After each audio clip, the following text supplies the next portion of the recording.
Hail Internet, it's Matt here for the Dork Lords. If you're new to the channel, welcome. We talk about all manner of dorkly things here, whether it's sci-fi, fantasy, superheroes. We probably have a playlist about it. Feel free to check us out. Today is another in our Dork Lord of the Rings segments. And today, September 22nd, is a very special day. It's the shared birthday of Frodo and Bilbo Baggins, aka Hobbit Day. And for the past few years, to celebrate this special occasion, the Tolkien YouTube community collaborates on a Hobbit Day playlist. I am thrilled and honored to be participating in it again this year. I'll have a link to the playlist at the end of this video and in the description. Feel free to check it out. See the videos that some of my amazingly talented Tolkien community colleagues are making. My Hobbit Day topic is inspired by a single line of text from Chapter 1 of The Hobbit. And that line is, "It is often said, in other families, that long ago, one of the Took ancestors must have taken a fairy wife." Now, I've always dismissed this comment out of hand. There are several fanciful statements in The Hobbit, such as how golf was invented. But for this Hobbit Day, I decided to look at this statement with a critical eye. Is there any support for this outrageous assertion in Tolkien's works? And I'll tell you, after doing my research, I went from, there's a 0% chance this is true, to, it's still probably not true, but the chance isn't zero. And with that said, I now present to you my analysis of the question, is there a fairy wife in the Took family line? For starters, let's put that quote in context, because Tolkien appears to dismiss it in the very next sentence.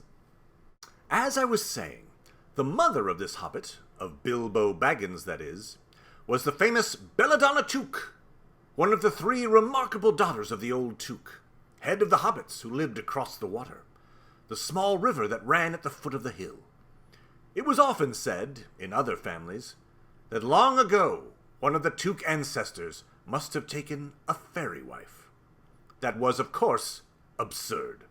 But certainly, there was still something not entirely hobbit-like about them, and once in a while, members of the Took clan would go and have adventures. They discreetly disappeared, and the family hushed it up. But the fact remained that the Tooks were not as respectable as the Bagginses, though they were undoubtedly richer. So the narrator says, that was, of course, absurd. And that's the end of the video. Happy Hobbit Day, everybody. No, okay. One thing we do know about this narrator, he's not omniscient. In fact, as you probably already know, it's Bilbo himself. In the prologue to the Fellowship of the Ring, we get this quote. "This book is largely concerned with hobbits, and from its pages, a reader may discover much of their character and a little of their history. Further information will also be found in the selection from the Red Book of Westmarch that has already been published under the title of The Hobbit. That story was derived from the earlier chapters of the Red Book, composed by Bilbo himself, the first hobbit to become famous in the world at large, and called by him There and Back Again, since they told of his journey into the East and his return, an adventure which later involved all the hobbits in the great events of that age that are here related." Tolkien tells us right there, in black and white, the narrator in The Hobbit is Bilbo. And just in case there are any doubts, early in the Fellowship of the Ring, Bilbo has a conversation with Gandalf about the ending of his book. "Well, I've made up my mind anyway. I want to see mountains again, Gandalf. Mountains. And then find somewhere I can rest, in peace and quiet, without a lot of relatives prying around and a string of confounded visitors hanging on the bell. I might find somewhere I can finish my book. I've thought of a nice ending for it. And he lived happily ever after to the end of his days." That line of dialogue is beautifully realized in Peter Jackson's film. And indeed, though it is not the last line of The Hobbit, the final chapter includes the line, "And though few believed any of his tales, he remained very happy to the end of his days.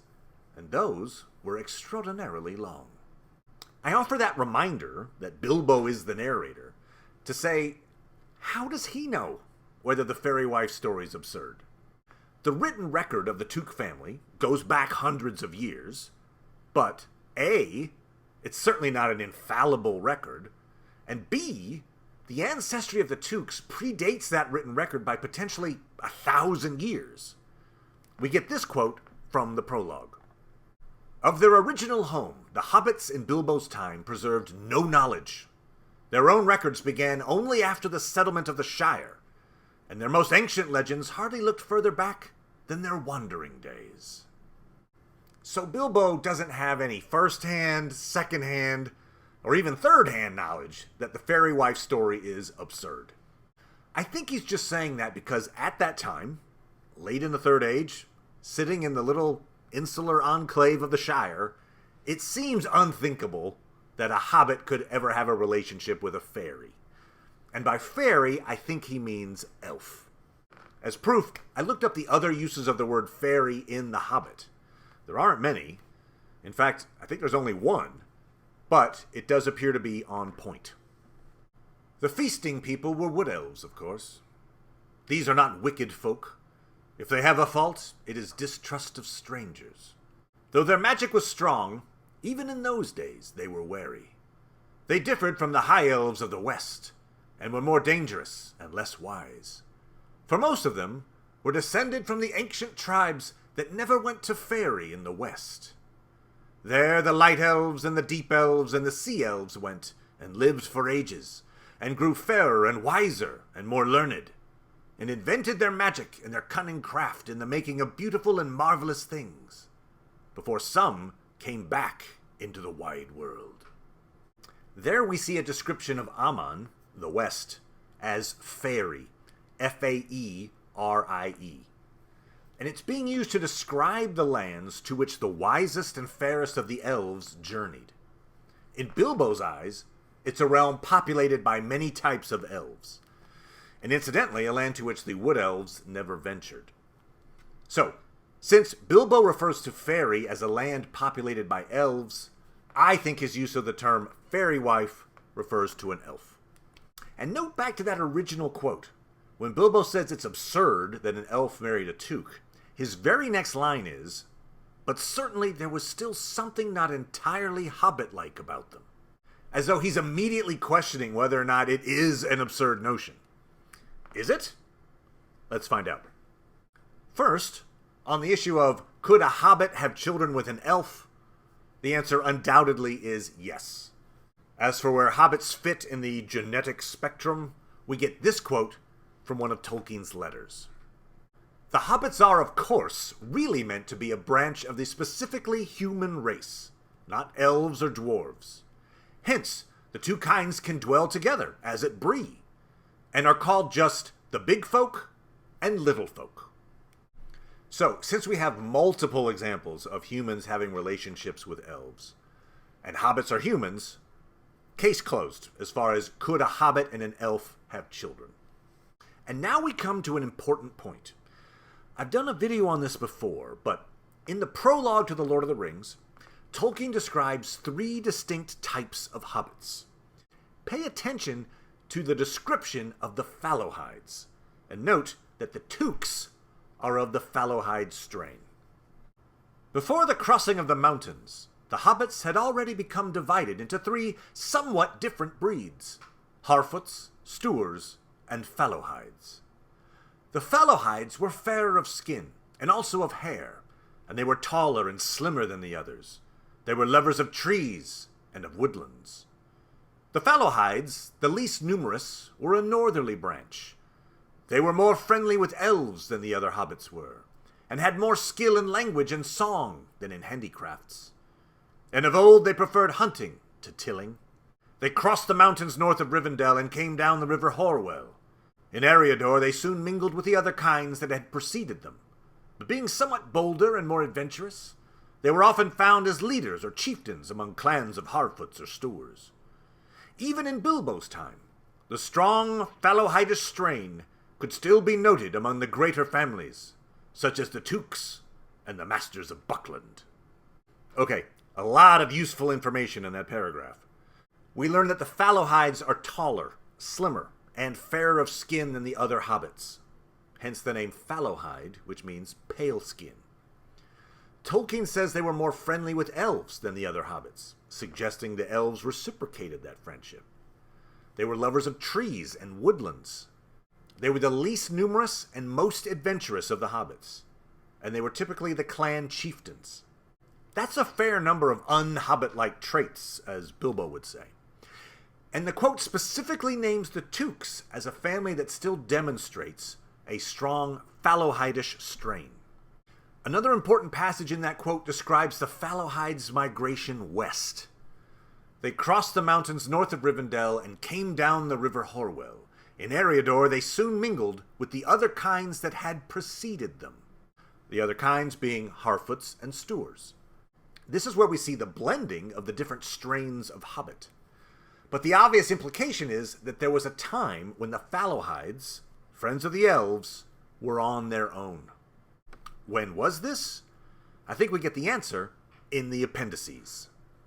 1050 of the Third Age. About this time a shadow falls on Greenwood, and men begin to call it Mirkwood. The Perianath, hobbits, are first mentioned in records, with the coming of the Harfoots to Eriador. 1150 of the Third Age, so 100 years later. The Fallowhides enter Eriador. The Stoors come over the Redhorn Pass and move to the Angle, or to Dunland. So there's a 100-year gap between when the Harfoots show up in Eriador and the Fallowhides do. And the Stoors, well, they have their own meandering path. And we get a little bit more of the where and the when from the prologue. It is clear, nonetheless, from these legends, and from the evidence of their peculiar words and customs, that like many other folk, hobbits had, in the distant past, moved westward. Their earliest tales seem to glimpse a time when they dwelt in the upper vales of Anduin, between the eaves of Greenwood the Great and the Misty Mountains. Why they later undertook the hard and perilous crossing of the mountains into Eriador is no longer certain. Their own accounts speak of the multiplying of men in the land, and of a shadow that fell on the forest, so that it became darkened, and its new name was Mirkwood. So we know hobbits lived in the vales of the upper Anduin, next to Greenwood. And when Sauron moved in, around the year 1000, and Greenwood became known as Mirkwood, the hobbits, fearing for their safety, headed west. But interestingly, the Harfoots had a 100-year head start. We're not sure when the Fallowhides became known as the Fallowhides, the pale skin, but the first mention of them is 1150. The Fallowhides enter Eriador. The Northmen also lived in the vales of the Anduin at that time. And in the Two Towers, Theoden remembers legends of the Hobbitland, as the Proto-Rohirrim Northmen called them. Halfling folk that lived in holes and sand dunes and stayed out of sight. And so in a previous video, I theorized that the differences seen in the Fallowhides may come from interbreeding with the Northmen. And that theory could still well be true. But what if, instead of the Northmen, the origin of the Fallowhides came about when a hobbit took a fairy wife? The closest elves to that location would have been the Wood Elves of Greenwood. Very close indeed. And if the group soon to be known as the Fallowhides had a friendship with the Wood Elves, perhaps a Wood Elf and Proto-Took fell in love. Now, all right, stay with me here. Theory crafting is all well and good, but it's not enough to show that it could have happened. Do we see examples in Bilbo and Frodo of an elvish quality to their nature? There are, in fact, many Tooks, Pippin being one of them. But I think Bilbo and Frodo happen to be imbued with a strong Tookish aspect. Just to state it for the record, both Frodo and Bilbo have legit Took lineages. The old Took, Gerontius, had several children. One of them, Belladonna, mentioned in an earlier quote, was Bilbo's mother. And another, Mirabella, was Frodo's grandmother. We're told of this adventurous streak in the Tooks. And of course, Bilbo and Frodo both leave the Shire on grand adventures, and both end up journeying west across the sea like the elves. In the unfinished tales, we hear more about some other notable Tooks. This is Gandalf recalling conversations he had with a young Bilbo. I remembered how he used to pester me with questions when he was a youngster, about the hobbits that had occasionally gone off, as they said in the Shire. There were at least 2 of his uncles on the Took side that had done so. These uncles were Hildefon's Took, who went off on a journey and never returned, and Isengard Took, the youngest of the old Took's 12 children, who was said to have gone to sea in his youth. I think that's illuminating, because we have a Took that left and never came back, and one, notably, who went to sea. Of course, the vast majority of the elves of Middle-earth feel a pull to the west and end up taking ships across the sea. So it's intriguing that the Tooks feel somewhat of a similar pull. Obviously, by the time of the Lord of the Rings, Fallowhides and Harfoots and Stoors have all intermarried. So if there's an elvish strain in the Fallowhides, it should have at least manifested somewhat in the society at large. And indeed, it may have in the average lifespan of hobbits. The hobbits of the Shire lived to around 100 years old on average, with Gerontius, the old Took, living to the ripe old age of 130, without any aid from the ring. In contrast, the non-Númenórean men of Middle-earth, such as the Rohirrim, typically have a 70-year lifespan. So perhaps the elven blood has given hobbits a few more decades of life. Okay, I think it's time for some quotes from the Lord of the Rings that could be hints that there's some elvish blood in Frodo Baggins. In the Two Towers, Faramir has captured Frodo and Sam, and he's trying to size up their character. Whose side are they on? And he gives this judgment to Frodo. But whatever befell on the North March, you, Frodo, I doubt no longer. If hard days have made me any judge of men's words and faces, then I may make a guess at halflings. Though, and now he smiled, there is something strange about you, Frodo. An elvish air, maybe. But more lies upon our words together than I thought at first. Interesting. An elvish air. I wouldn't think it's the ring that's giving off that impression. Perhaps something about Frodo's time in Lothlorien? Or perhaps a Took took a fairy wife. I just said Took took. That's a tongue twister. Not convinced? I don't blame you. Here's another quote. Frodo is unconscious, seemingly dead after the encounter with Shelob. Sam eulogizes Frodo, then decides to take the ring to finish the quest. And then he bent his own neck and put the chain upon it. And at once his head was bowed to the ground with the weight of the ring, as if a great stone had been strung on him. But slowly, as if the weight became less or new strength grew in him, he raised his head, and then with a great effort got to his feet and found that he could walk and bear his burden. And for a moment he lifted up the phial and looked down at his master, and the light burned gently now with the soft radiance of the evening star in summer. And in that light, Frodo's face was fair of hue again, pale, but beautiful with an elvish beauty, as of one who has long passed the shadows. And with the bitter comfort of that last sight, Sam turned and hid the light and stumbled on into the growing dark. Sam gazes upon Frodo's face, and thanks to the phial, the captured light of a Silmaril, he sees Frodo's face with a fair hue again, and he notes that it has an elvish beauty. Does the light of a Silmaril make one look elvish? No. If anything, it would reveal and accentuate their true nature. In other words, a Took took a fairy wife. Still no? Okay, there's more.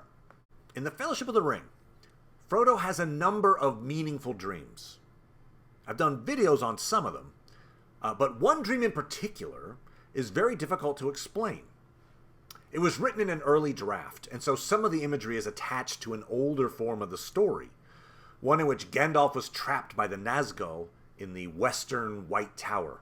the one that's near the Grey Havens that holds the Elendil Stone.